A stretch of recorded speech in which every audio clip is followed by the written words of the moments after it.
All right. Hey guys, Mr. Fortin here. Obviously, this year we don't have time to do the normal lessons I normally do for sections. So you're looking at kind of copy and pasted up from the textbook. We're just going to take you through section 1-7 together today. And you're going to learn about things called perpendicular lines and theorems related to them. Remember, definitions, theorems, that's how we're organizing things. So we got to distinguish between the two of those. We're entering a new section. Of course, you just had your self-test number 2. Now we're on to another mini section of chapter 1. This is called More About Proof.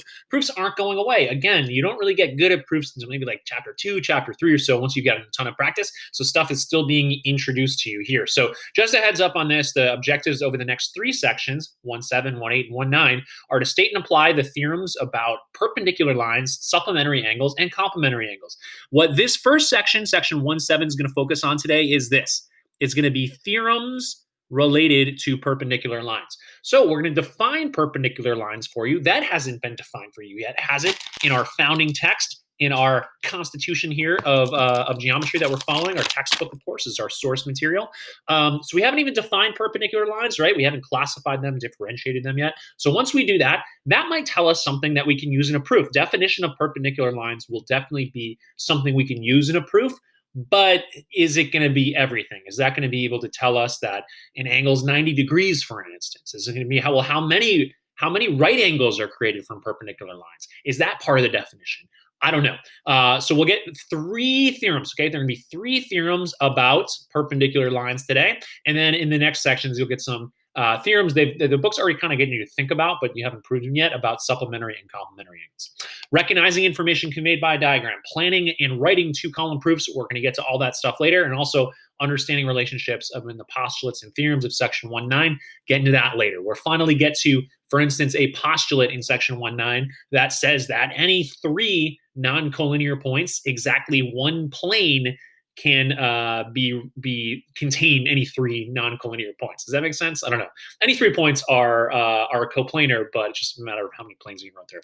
Anyways, we'll get to that later. We're talking about perpendicular lines today. Okay, perpendicular lines are lines that meet at a right angle. That is the definition, and we will get into that in a second. Basic thing there. And well, they meet at a right angle. How many right angles? We need to get to the bottom of this. Let's get to it. Section 1-7 here. Okay, hopefully you've read about this on your own time, because they actually get into this right away in this section. The supplement of a right angle is a right angle, right? So remember, if we have a right angle, then the measure of angle A, for instance, if it were right, would equal 90. So that means its supplement, right? Measure of angle B would have to also equal 90, because 90 plus 90 equals 180. So that would fulfill the obligations in order to be a pair of supplementary angles, you got to add to 180, okay? So if you have a couple lines, right, and we knew we have an angle, let's see, ZAY right here, and because this is 90 degrees, okay, right, this is 90 degrees, and this is a straight angle right here, then 90 plus whatever this is here has got to equal 180, because a straight angle adds to 180. So this also has to be 90 degrees. And then here, right, 90, look at this, 90 and 90 right here. This has to be 90 degrees, right? Because these would have to add to 180, and we know that we're given this as a right angle. And then this, right, what's the remaining thing? Oh, vertical angles are congruent. 90 degrees right there. So the beginning of this tries to get you to think about this, that if 2 lines intersect to form one right angle, they actually form 4 right angles. And we see this a whole bunch in architecture and in nature here, that this is sort of design squares coming together. So of course, right, anytime these grid lines actually intersect, 4 right angles are created here. One right angle there, another right angle there, another right angle there, another right angle there. Okay, so if we know we have a right angle being formed when 2 lines meet each other, of course, vertical angles are congruent. Those would have to be 90 degrees here, and then those are supplementary, right? This would have to be 90 if that's 90, because they add to 180. This has got to be 90 if that's 90, because they add to 180, and we're good to go there.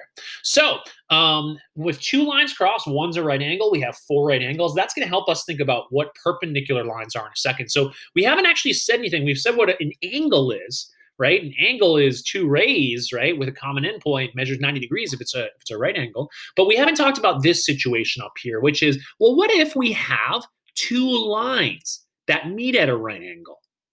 here, right? If we have two lines that meet at a right angle, we're not really thinking about angles here, aside from the fact that we have two lines and they meet at a right angle. What this would be called, right? These two lines here would be called perpendicular lines. These lines are perpendicular to each other.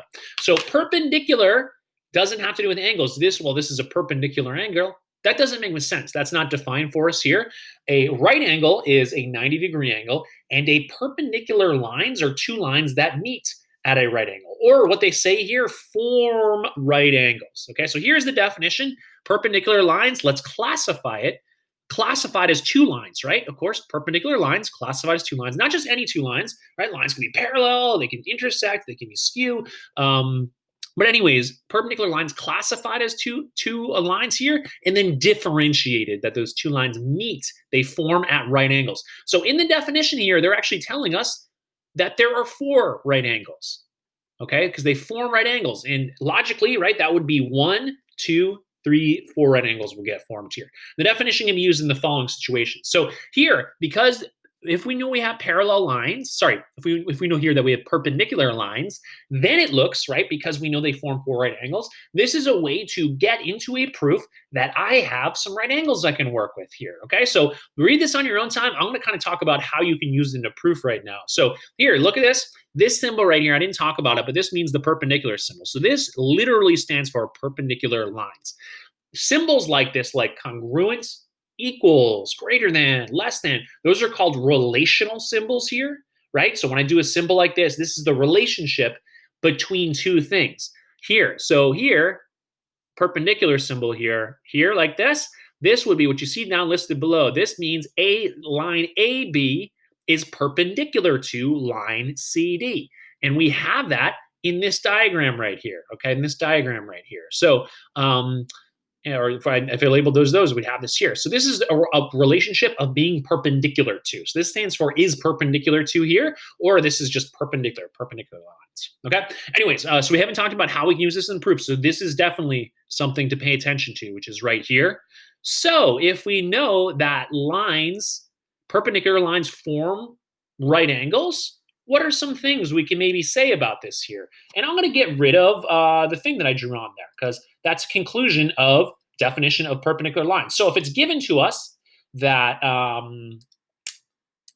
that a line AB is perpendicular to line CD, and we have all these angles listed here, what can you say about those angles? Well, those lines form right angles. So what we can say is angle 1, angle 2, angle 3, and angle 4 are all right angles. And sometimes in a proof, you just care about showing that one of the angles is a right angle because you want to get maybe measure of angle 2 equaling 90 or something like that. So you can say any of these things here, okay? So what's a little bit confusing about this, the way that I break it up here is, remember, definitions go both ways. I had the single-headed arrow here, and I'm just adding on this other arrow this way, because remember, we can start, if we started with knowing that we have lines that form right angles, that's enough. So here, look, this is at the end of the definition. If we have two lines that form right angles, then that meets the definition of those two lines being perpendicular to one another. Okay, so remember, if we know something is a term, then we can conclude the thing that makes that term unique, right? If we know something's perpendicular lines, then we can conclude that the angles that get formed are all right angles, and vice versa, right? Definitions go both ways down here. The thing that's different about this one is I didn't want to just put the arrow going back this way, because this implies that if we knew angle 1, angle 2, angle 3, and angle 4 are all right angles, that's what would be necessary to establish that line AB is perpendicular to line CB. I'm not putting that down because, check this out here. It says if any of the numbered angles is a right angle, then we can make the conclusion that line AB is perpendicular to line CD. So if I actually knew it in a proof that angle 2, for instance, is a right angle, then what can I say about the lines containing the sides of angle 2? This line here and this line here, if it created a right angle, right? Angle 2 is a right angle, I can say that those two lines are perpendicular to one another, okay? So hopefully you understand why I'm doing that with this one, because this definition is a little bit different than the other ones, and it is that we just need to have only one angle. Need to state is right in order to establish that two lines are perpendicular to one another. Why? Well, if we have one right angle, we're going to have four, right? We're going to have four, and that's something that we can just take to the bank, right? We know it. If this is a right angle, then that's a right angle. And if that's a right angle, these are supplementary, those are supplementary. So this is also have to be a right angle, and that's also have to be a right angle. Okay, let's keep moving on here because I think you hopefully get it, and hopefully you're still with me here. I just want to point out a few more things from this section. It says here, the word perpendicular is also used for intersecting rays and segments that are part of perpendicular lines, okay? So you can have perpendicular lines with one another, and it's also allowed to say that segments are perpendicular to one another, or rays are perpendicular to one another, okay? So even though CD is perpendicular to AB in the diagram, you can also say that CD, and let's see in the diagram here, CD is this, CD is down here. Okay, so that's that segment like this. This looks like this, CD right here, CD is also perpendicular to segment AB, okay? So they just don't have the arrows at the ends here. So we're allowed to say that too. The segments here are perpendicular to one another. Or we could say, if this is M right here, ray MD is perpendicular to ray MC, or segment CD, right? That works too. Okie dokie. So introduction to perpendicular lines there. You got the definition of perpendicular lines. One thing I want to call out, what does definition of perpendicular lines allow you to say in a proof? It allows you to, does it allow you to say something about 90 degrees? No, it doesn't allow you to get 90 degrees into a proof. So I wanted to identify that now. We'll practice that a little bit later. But if I wanted to get 90 degrees into a proof, I'd actually need another step, okay? I want to also point that out. So if I wanted to say that measure angle 2 equaled 90 degrees, what would have to be my reason? So let's say if I have two lines perpendicular to one another, by definition of perpendicular lines, I can say that angle 2 is a right angle, okay? Then I can take this information, and what can I say next? I can say what? I could say that measure angle 2 equal to 90, but why am I allowed to do that? This will be something that a lot of you will skip steps and not actually do this here. Well, perpendicular lines are lines that form right angles. Okay, so we have a right angle here. Angle 2 is a right angle. If I want to say angle 2 is 90 degrees, what would that be? Okay, definition of right angle. Okay, so I wanted to call that out because if you wanted to say that an angle measured 90 and you had perpendicular lines, you have to use two reasons. You have to use definition of perpendicular to get to the fact that one of the angles is a right angle, and then definition of a right angle to justify why a right angle measures 90 degrees. It's by definition, right? That's what a right angle is here. Okay, so let's keep moving here because we have the definition. Definitions allow us of perpendicular lines allow us to say that angles are right angles, and that's very basic, but obviously we can build stuff on top of this that is factual, that is proven, that we can use to make our lives easier in future proofs here. And here we have 1, 2, and 3 theorems, right? 3 theorems. It says here you're going to have them in the classroom exercises and written exercises. I might not give them to you. I think I'm going to prove them right now, so please watch if you can. If not, no worries. Just make sure you know these theorems. But I think I've found it in the past when I've given those as problems, people just kind of do them. They don't really think too much about them. So I think I'll prove them with you here. Okay, so let's start with this number 1 here, theorem 1,4. Again, don't need to worry about what their names. In fact, I never want to see you put down in a proof theorem 1,6 because I'm like, what the heck is that? I don't know what that is here. So you got to memorize, right, what these reasons are, and we'll practice them now. We'll prove them now, and we'll think about how can I abbreviate this in a proof, right? This is a whole thing's about organization, right?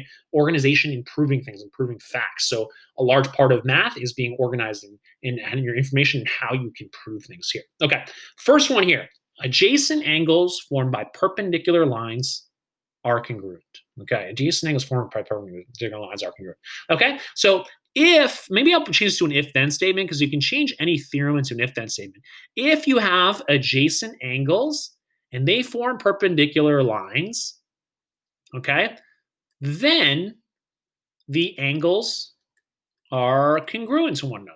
Okay, what do we think we mean by this? If you have adjacent angles that are formed by perpendicular lines, then they're congruent. Let's see. Let's build out a sketch. Well, let's think about this here. So, and again, these are all going to be like kind of like time-saving proofs in the future. It just sort of like allows us to skip steps and not use just definition of right angle all the time. So, anyways, if we have our definition of perpendicular, If we have adjacent angles and they form perpendicular lines, then we can assume that the angles are congruent to one another. Okay?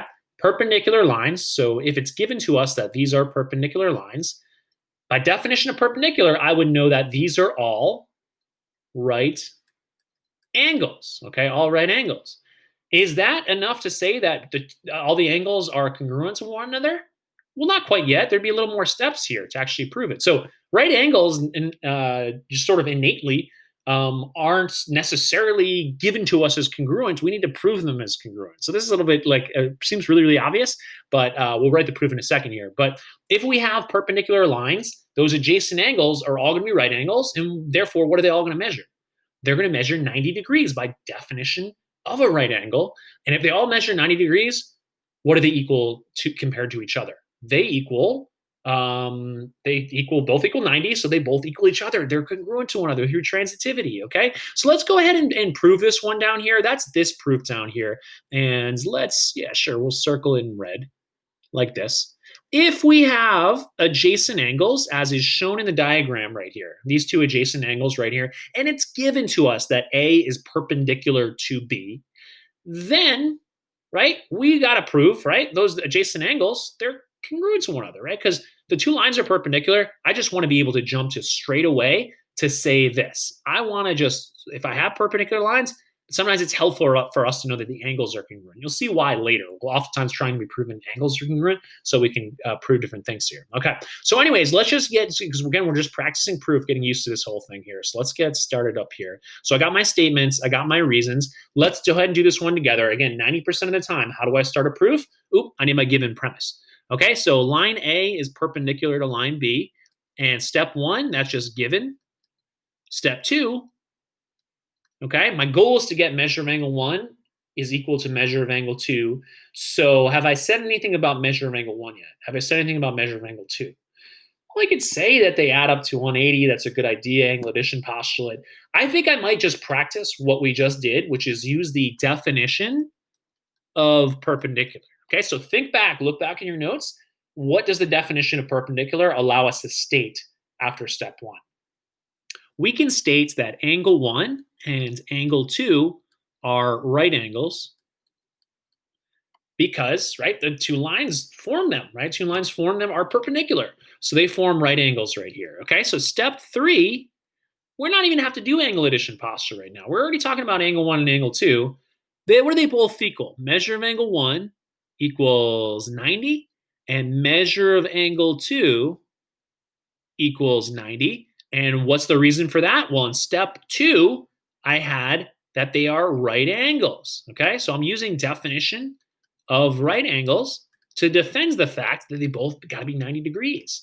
And if they are both 90 degrees, then what we know is that two things that are each equal to the same thing are equal to each other. And we've proven what we were trying to prove. And what's the reason for that? What's the reason for that? When we have 1, 2, 3 things, and 2 of them are equal to the third thing, they're equal to each other, that, my friends, is the transitive property. Remember, transitive is the one used when you have 3 things, and you're proving, split across 2 equations, you're proving that the 2 things that exist only in the one of the other equations, that they must equal each other, because they equal the same thing. They both equal 90. So transitive, and then we got that from step 3. All right, proven downward there. And the proven downward, just to recap why that's a proof, because we had a generic diagram, and we drew it. All we knew was that those 2 lines were perpendicular to one another. And what we showed through this chain of reasoning is that angle 1 had to be congruent to angle 2, okay? So this is a time-saving proof in the future, right? If we're given perpendicular, if we know we have perpendicular lines, we can just say, boom, I know those 2 angles are congruent to one another, right? Because sometimes you don't care about the number 90, and you say, I know those 2 angles are congruent to one another because adjacent angles formed by perpendicular lines are congruent. And here's how you can kind of abbreviate this. I put this in your notes. I would abbreviate this on your notes. This is it. Adjacent angles formed by perpendicular lines are congruent. And you have a time-saving theorem. Is that the most important theorem to know?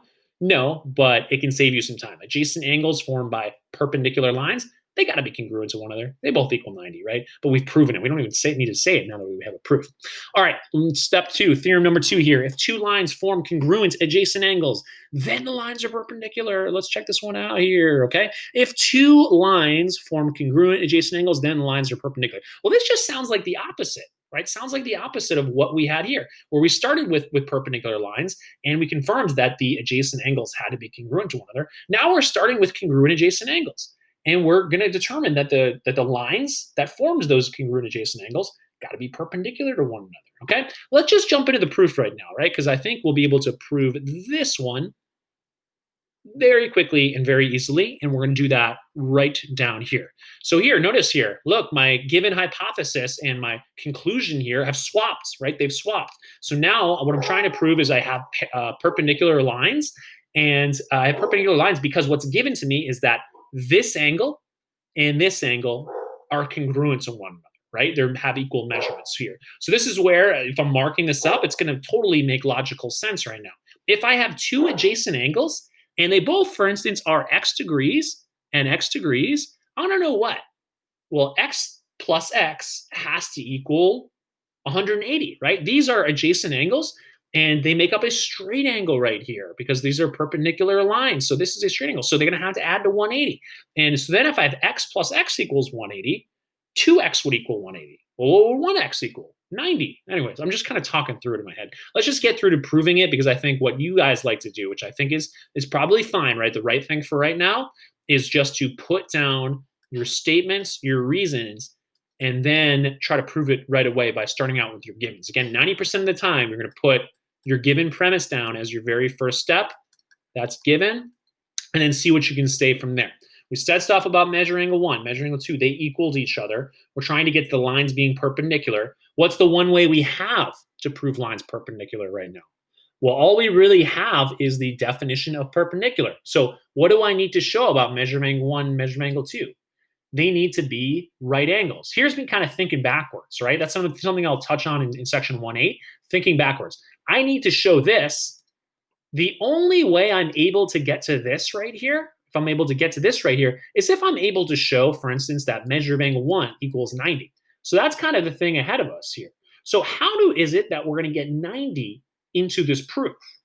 Well, in order to get 90 into the proof, we need to get numbers into the proof. Numbers in the proof. So maybe you're thinking back. So this is it. You're trying to go forward. You're also thinking about, how can I think backwards?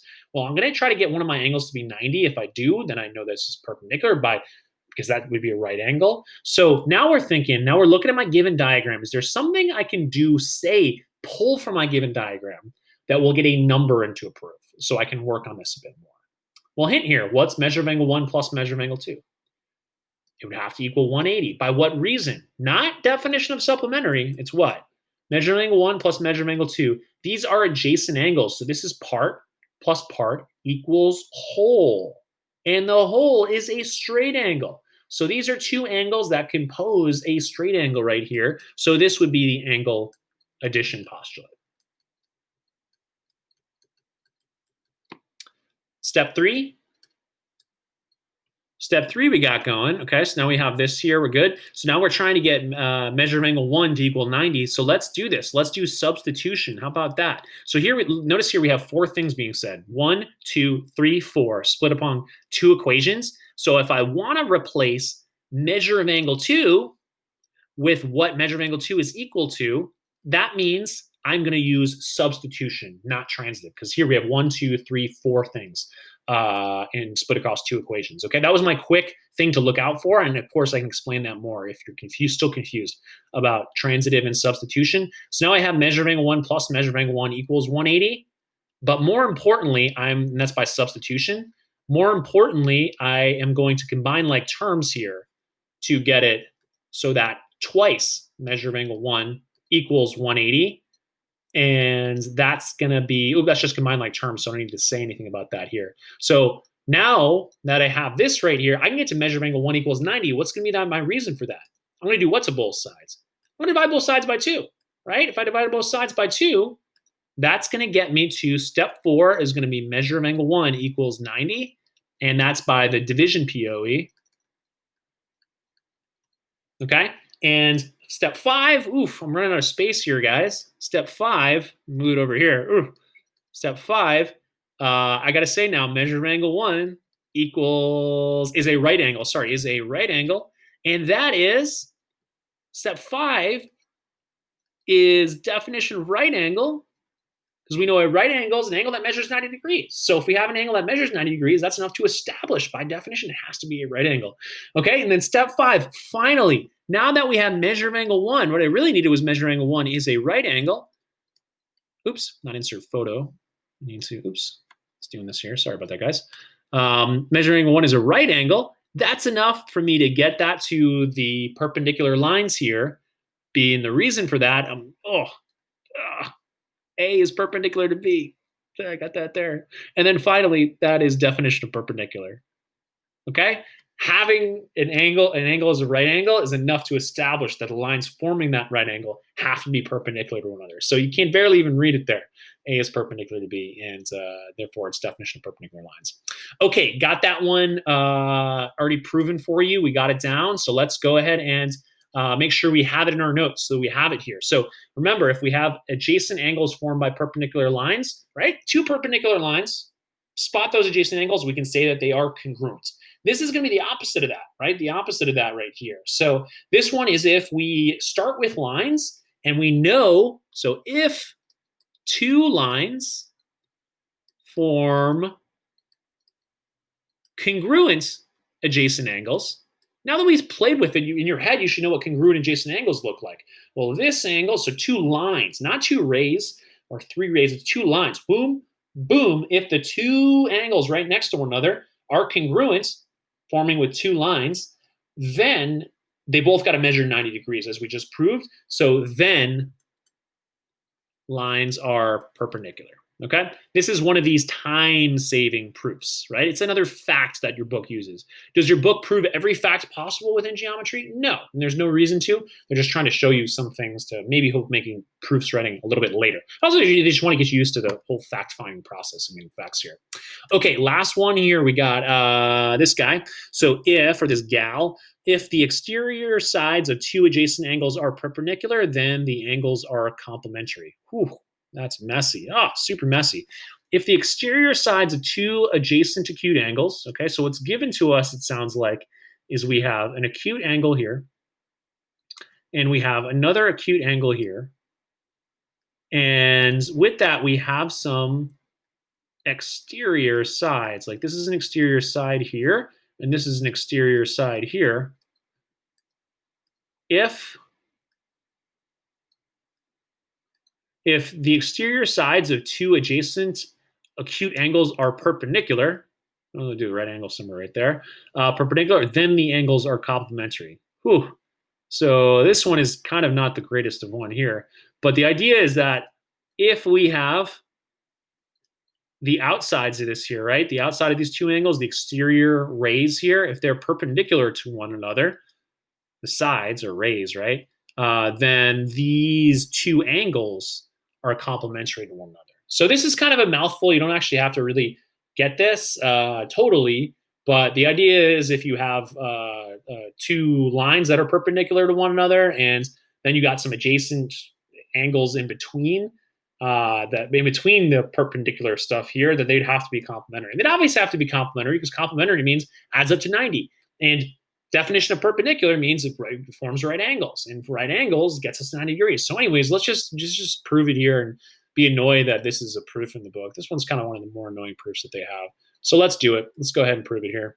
Statements, reasons. Step 1, go with your givens. BA perpendicular to BD. That's by given. Step 2, okay, let's keep flowing with it. What do we got to talk about? We're going to talk about angle ABC and angle CBD are complementary angles. So what we want to do is we want to show that this adds to 90 degrees, right? If we're thinking backwards here, we want to show that angle ABC and measure angle CBD got to add to 90. So we got to think about how we do that. Well, we can do that going forward here because remember, definition of perpendicular lines. How can we use the definition of perpendicular lines to get to this 90 degrees thing? Well, the perpendicular lines or perpendicular rays, that's fine too, are two rays that meet at a right angle. So that would prove that angle DBA is a right angle. And that is definition of perpendicular lines. The lines containing BA and BD would be perpendicular to one another. Step 3, now that I have angle DBD as a right angle, what do we know about right angles? Well, we know that the right angles measure 90 degrees. And where do we get that from? Well, they're defined by that. And a right angle measures exactly 90 degrees. So this is definition of right angle. Step 4. Okay, so now I got 90 to prove. That's very nice too. But my goal is I want to get this one angle plus this second angle equals 90. I want to prove that ABC and CBD are complementary. So let's start talking about them now. And I can, because I can use the angle addition postulate. Measure of angle ABC plus measure of angle CBD equals 90 degrees.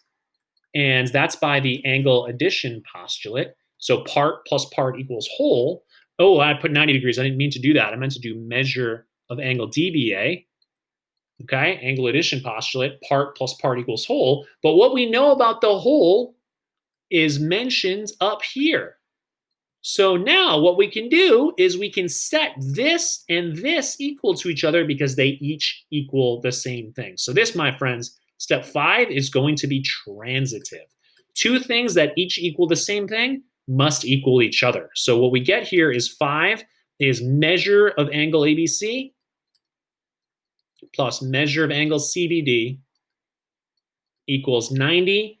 And that, my friends, is the definition of complementary angles right there. So we've proven the two angle measurements add to 90 degrees. So we can conclude, and remember, that's what we were trying to prove here. We were trying to get from this top one here down to this one here, and now we're going to get that here.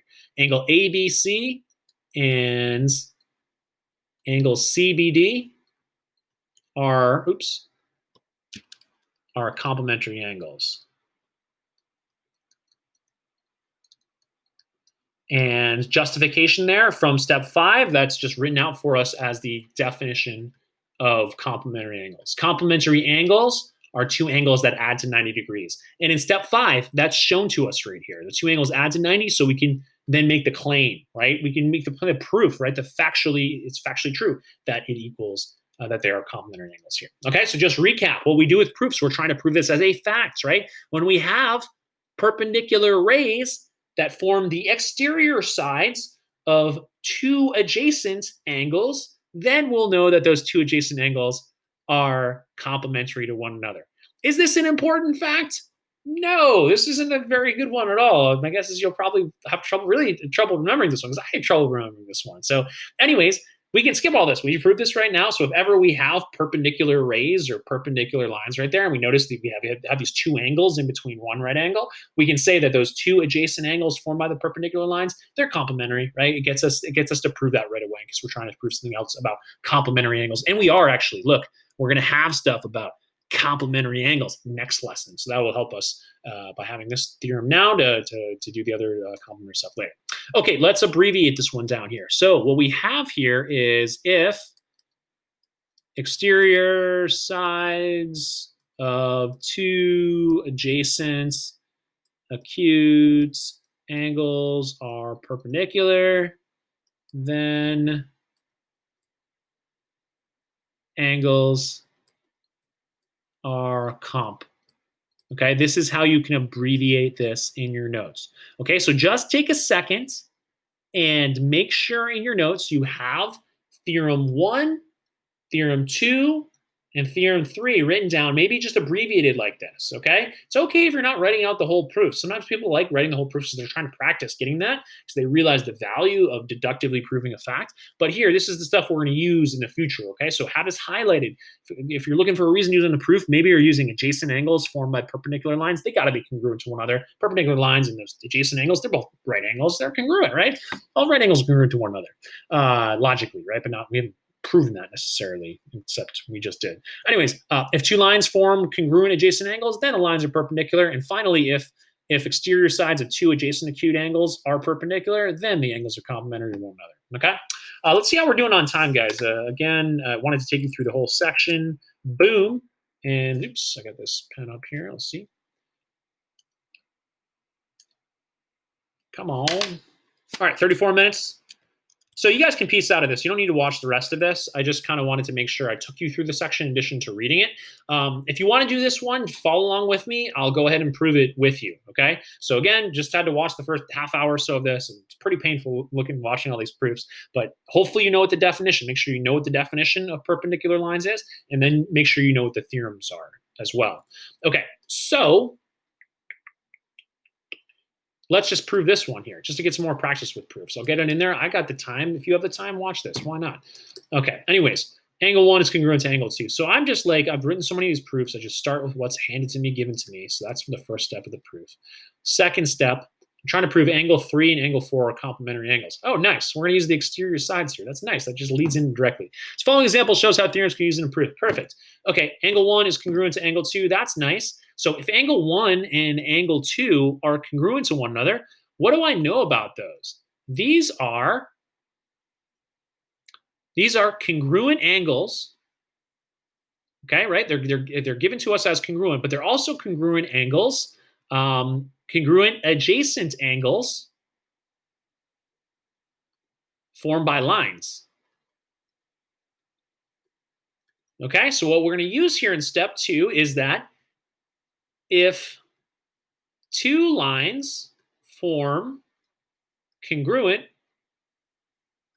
adjacent angles, then the lines are perpendicular to one another. So we're using that theorem that we saw earlier. And perhaps if you're writing this proof on your own, you would have gotten there, right, through a few extra steps here. But remember, I did the proving for you. I did the proving for you on this one here, and we're going to use what's up here. If two lines form congruent adjacent angles, then the lines are perpendicular. And I didn't word it out exactly as they worded it out, or maybe I did here, but I got the idea down. I got in my if statement, two lines forming congruent adjacent angles or something like that. Then the line's got to be perpendicular to one another here. Okay, and then so that means that what I can say here is that line K is perpendicular to line L. Look, lines can have the lowercase letter thing here. I said that in section 1.1, but haven't come back to that here. This is line L, and this is line K. Okay, so now I know K is perpendicular to L.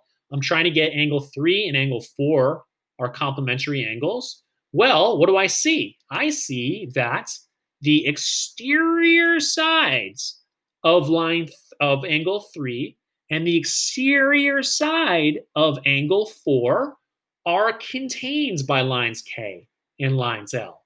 So step 3 is if the exterior sides of two acute adjacent angles are perpendicular, and by step 2, we established that they are indeed perpendicular to one another. Look, those lines are perpendicular, then the angles are complementary.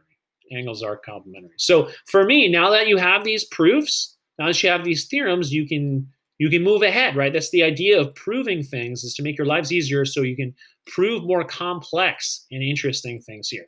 And you won't use this reason too much. So here, right, this is the final thing, but this was what got us to what needed to be proven.